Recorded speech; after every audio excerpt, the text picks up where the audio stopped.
Hello, I'm Dave Hart with the Warren Avenue Church of Christ, Winslow, Arizona, and I'm so glad that you've chosen to join me today. Today we're going to be taking a look at a sermon called Doing the Right Thing. Doing the Right Thing. As Christians, we are to strive to always do the right things, the things that God would want us to do. Now, we need to understand that nobody does the right things at all times. Sometimes we choose not to do the right things. Sometimes we don't know what the right thing is even. And sometimes we think we're doing the right thing, but it turns out not to be the right thing. So we need to study the Bible so we can know what the right things are in this life, the things that we should do, the things that will be acceptable to God. And if we do that, at least most of the time, we're going to know the right things. Now, understand, doing the right things don't always have the outcome that we would hope for it to have. When Noah preached to his generation, I'm sure that the outcome that he was hoping to have is that people would repent and get on the ark. But that didn't happen, but he was still doing what God wanted him to do. He was still doing what God wanted him to do. So sometimes when we do even the things that God wants us to do, they don't have the outcome that we want them to have, but they're still the right thing to do. I can't emphasize that enough. Even if it doesn't have the outcome we're hoping for, it's still the right thing to do, and in so doing, it is pleasing to God. So then we must choose to do the right thing. There again, we have a choice, and doing the right thing is not often doing the easy thing. And there has been times in my life, I know, when I knew the right thing to do, but because it was hard, it was difficult, because I was tired, sometimes I wouldn't do it. Sometimes I want to do it for a while, and then I think, no, I need to go ahead and do this. So it's hard to consistently do the right things all the time. But let's see what the Bible has to say about this subject. Let's start out today by looking at James 4, verse 17. James 4, verse 17. Therefore, to him who knows to do good and does not do it, to him it is sin. So there again, we must learn what the right things are to do. We learn the right things to do by studying the Bible. And then we are to do it, and to not do the right things is a sin. Listen, we tend to place a lot of importance in the church on avoiding sinful things. Don't steal, don't commit adultery, don't, cuss, don't do this, don't do that. And it's right and proper that we do so. It's right and proper that we do so. To do those things would be sins of commission. To do those things would be sins of commission. But we tend to place way less effort on sins of omission. What's a sin of omission? Well, sin of commission is doing the things that God says not to do. A sin of omission is not doing the things that God has asked us to do. So we, of course, in the church look at somebody that would go out and commit some big sin. Maybe they got caught selling drugs, and it'd be a scandal, and we'd be very upset, and can't believe somebody in the church would do that, and those would, be right responses.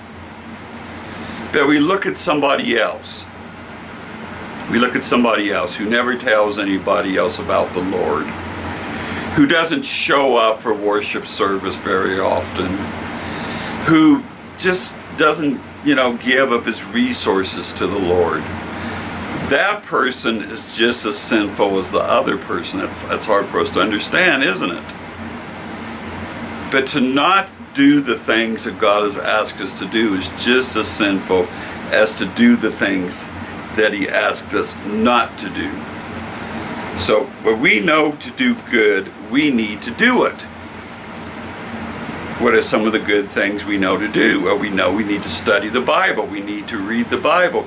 We need to tell other people about the Bible. We need to pray.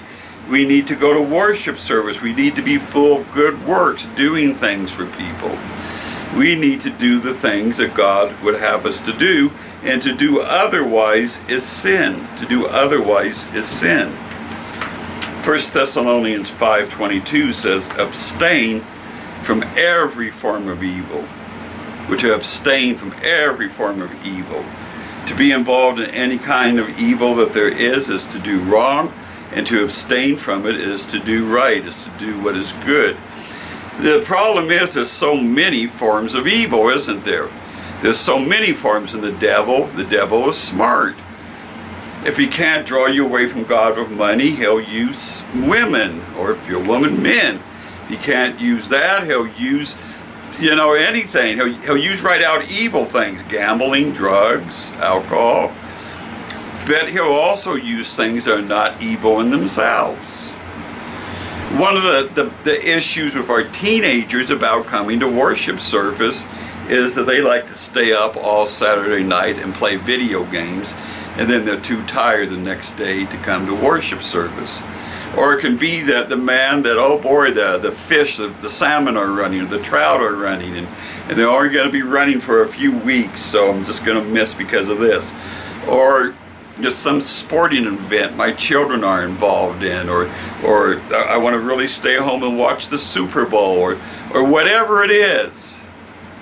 We are to abstain from all forms of evil, and like I say, there's so many forms, and you may not be bothered by one type of evil at all, may not even be a temptation, may not be an issue in your life whatsoever, but something else probably is.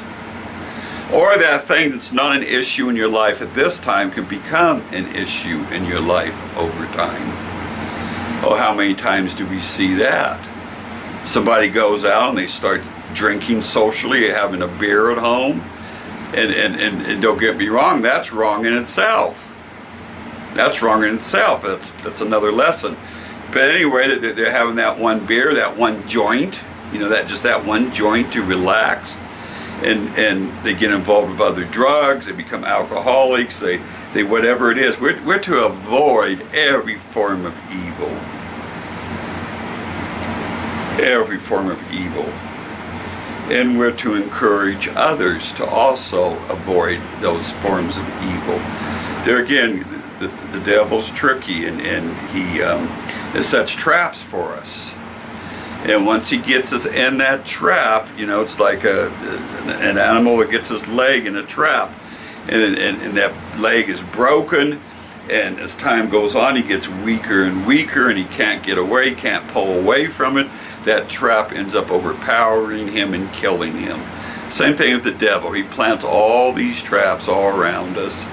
And once he gets us in them, it's awful hard to get out. It's awful hard to get out, and if we're not careful, it will kill us spiritually.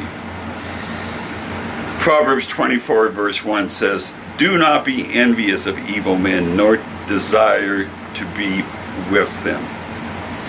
We are not to desire to be like evil men and be with evil men. And there again, that can be a hard thing, especially sometimes for the younger people. They want to be around, to have friends and be around others. And sometimes to get around the wrong people can be a real trap, It can be a real hard thing to do the right thing when you get messed up and mixed up with people who are not doing the right thing. I can't emphasize enough over the years how many times I have seen people, both adult and young, but it does tend to be more of the young, who were on the right track, who were doing good spiritually, who had their heart in the right place. But then some friends, and even worse, a romantic relationship comes along and pulls them away from God. Some people say, well, Dave, how are you going to bring people to Christ if you're not out there intermixing with these people and trying to bring your influence to them? Listen, we do need to do that. We see Jesus doing that, but when Jesus was doing that, he wasn't part of their peer group. He was there to lead them away from their sins. He wasn't there to commit sins. He wasn't there to approve of their sins. He wasn't there just to be buddies with them. He was there to pull them out of their sinful life and into a relationship with God. And there again, I've seen more and more times when people have been pulled away because of the relationships they've had, and pulled into no longer doing the right things, but into doing the wrong things.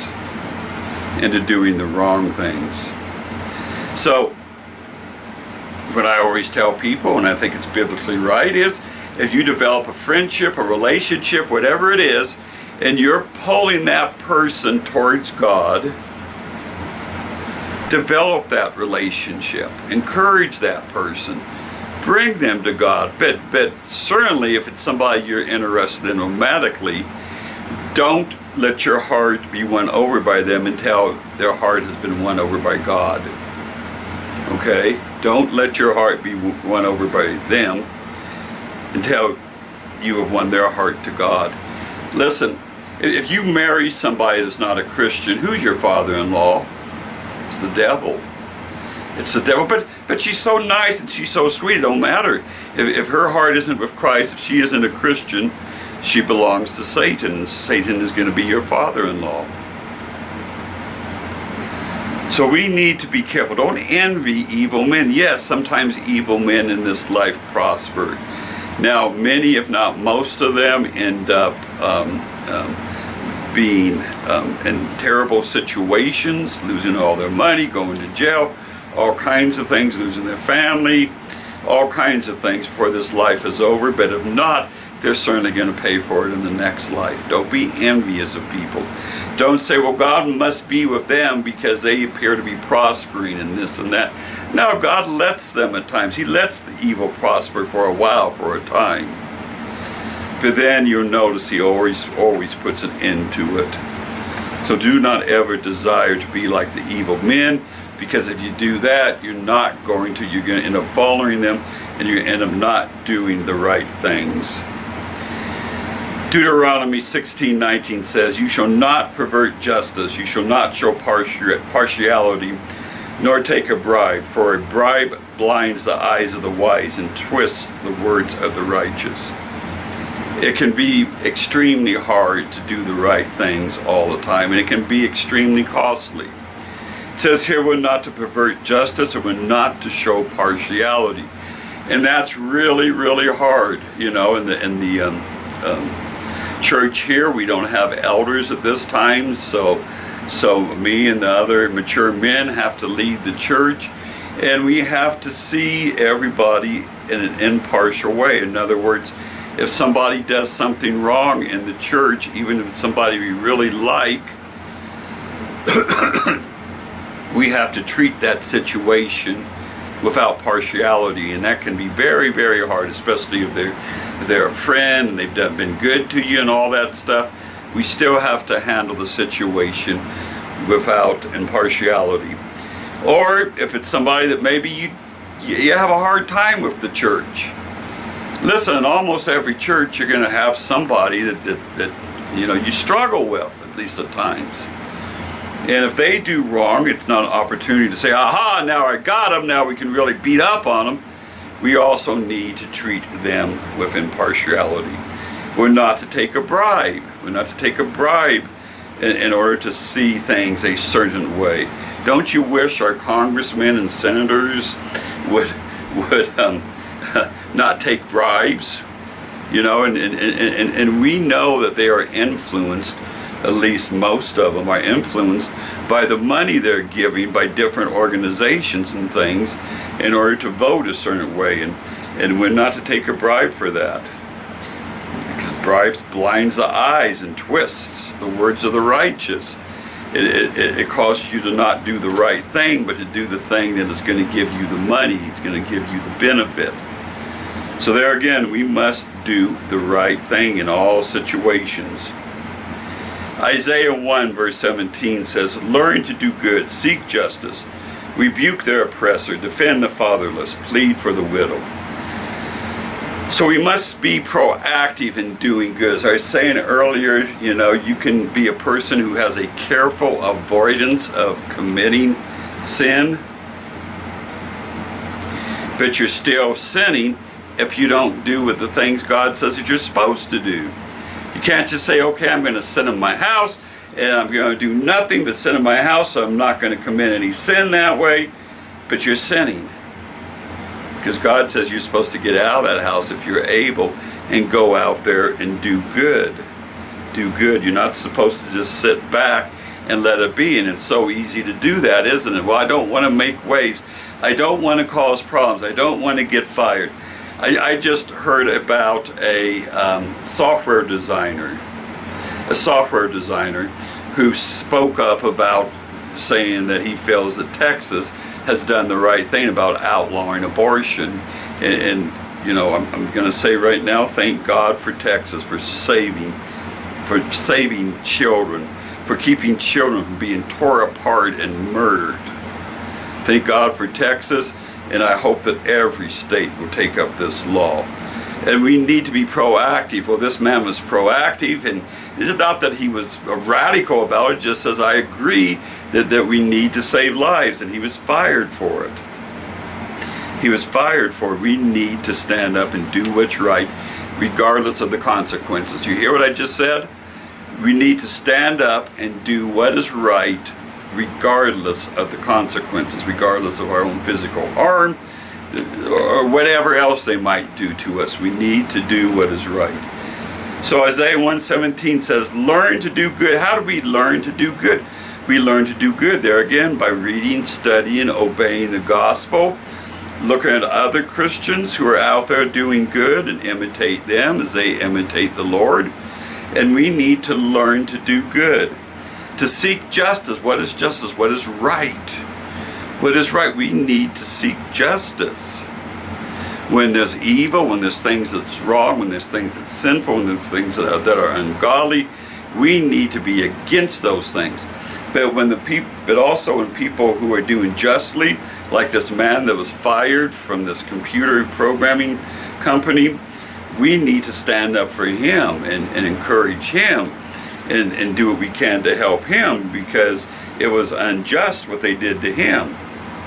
We need to rebuke the oppressor. We need to stand up to the oppressor, and we need to rebuke them and let them know they're doing wrong.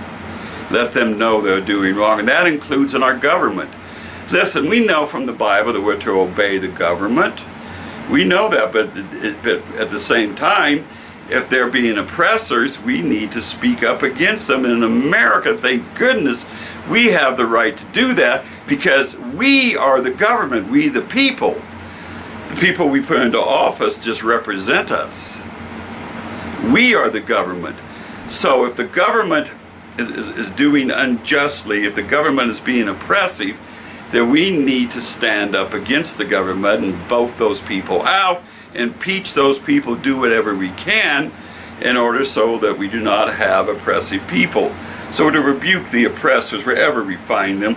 If you're a kid at school, a lot of times there's bullies, and at least when I was growing up, in every class and every grade and every school, there was bullies who picked on the weak. Or, well, you're a Christian, you need to stand up for the weak. You need to be a wall around them and protect them. We are to defend the fatherless, the people without a voice, the weak, the downtrodden. We're to be a voice for them. Remember Job, that Job went out and his days was filled going around and helping the widows and the orphans and doing good things for good people, the resources that God has given him. We need to be that way. Plead for the widow. There again, the people without the voice, the people that are struggling, the people that are downtrodden. We need to be a voice for them. We need to protect them, and we need to stand up for them. As Christians, we are to be the good guys in this world. We are to be proactive, and we are to be helping and standing for God's will and God's ways in every way possible. Proverbs 21 verse 3 says, "To do righteousness and justice is more acceptable to the Lord than sacrifice." So sacrifice, listen, to sacrifice to the Lord is very important, whether in the Old Testament or in the New. God has asked for sacrifices. In the Old Testament, of course, there was grain and animals and all kinds of things like that. In the New Testament, it is an offering of what we have received. So we are to give sacrifice. Don't think that this verse is saying the sacrifice is not important or we don't have to give it. No, it is, but God is saying there's something even more important. And that's to do righteous, to be righteous, to be right with God, to be right with God.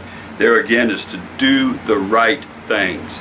To do the right things consistently, to do the right things in every situation. When we don't, because there will always be times that we don't, to repent and to be sure in the next time that we are doing the right thing. And there again, justice. He wants us to be just people. He wants us to be sure that the evil is punished and that the right and the good are not. And there again, when we see things that are evil, like abortion, we need to stand up and we need to tell people, even if it means our job or our lives, we need to tell people this is wrong. This is wrong. Let me ask you something. When was the last time the church that you go to has even mentioned abortion, has even spoke about it? In the comments below, I would like to, if you would, I'd like for you to tell me in the comments below, when was the last time your church spoke up, said anything, done anything about the abortion issue? It's just for my own information, if you don't mind. I would like to know.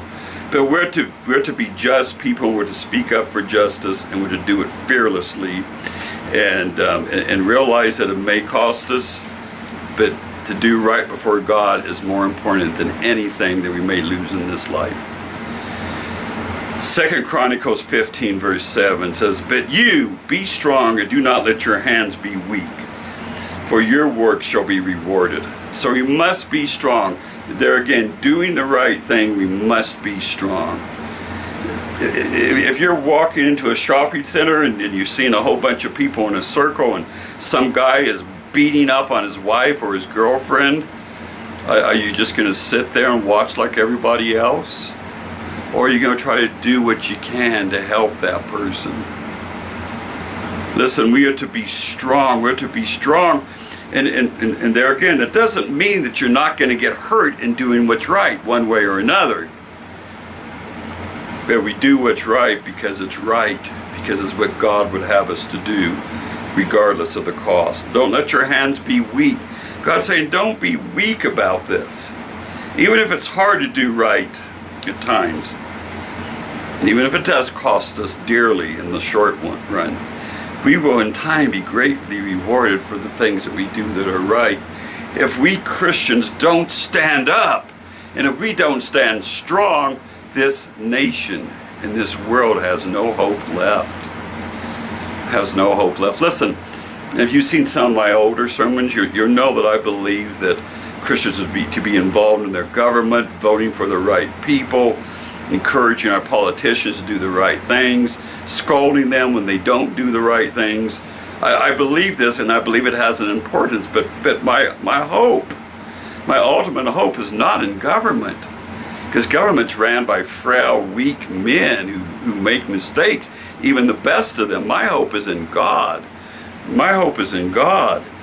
So he says, don't let our hands be weak, because we are the ultimate hope. Without God in this world, and if God's people are doing what they're supposed to do, this world is without God. Without God in this world, it's hopeless, because we are the hands and feet of God. We're to do the work of God. We need to do it. We need to do it. Oh, God would be in the world without us, but there again, he uses us as people to do his work. And we better get about it, folks. If you look around, all the terrible stuff that's going on, all the hopelessness, and we could go on and on about this. Oh man, we got our work cut out for us, don't we? We need to get it together as Christians and get strong. God says, be strong. Don't let your hands be weak. Get strong. It's like the movie, the 13th Warrior. I don't know how many of you ever saw the movie, The 13th Warrior, but it was about Vikings and is based on a true story. And these Vikings end up picking this guy from Arabia, and he goes with these Vikings on a mission, and they get over to where they're gonna fight these other guys, and the Arabian guy doesn't have a sword, so one of the Vikings gives him a sword, and he picks it up and he goes, "It's too heavy, you know, I'm not gonna fight with this, it's too heavy." And the Viking doesn't say, "Oh well, here's a smaller sword," or you know, "We'll cut this sword down to size." No, he tells the guy from Arabia, "Get stronger. Get stronger." I'm telling you, Christian, right now, put that Bible in your hand right now and get stronger. Get stronger. We're in a war. We're in a fight. We're in the fight for the souls of men. We need to be strong. And our work will be rewarded. Maybe not in this life. Oh no, maybe not in this life. But certainly in the life to come, in the world to come, where the reward will mean so much more. If God would give us all the rewards in this life, it would only be for a limited time, wouldn't it? But in the next life, the rewards will last forever and for all eternity. I want to thank you for watching this sermon today. If you found it helpful, I hope that you'll invite others to watch it. If you're not a member of the Church of Christ, I hope that you'll find a Church of Christ in your area. Talk to them about salvation, about being baptized. I think you'll really enjoy the people. If you are using this sermon for your Sunday sermon, you know, maybe you're still home because of COVID or shut in or whatever the situation is, please don't forget the other acts of worship to do, to take the Lord's Supper, to have prayer, to sing psalms and hymns and spiritual songs unto the Lord, and to take communion. I want to thank you for watching. I hope that you have a wonderful week. God bless you.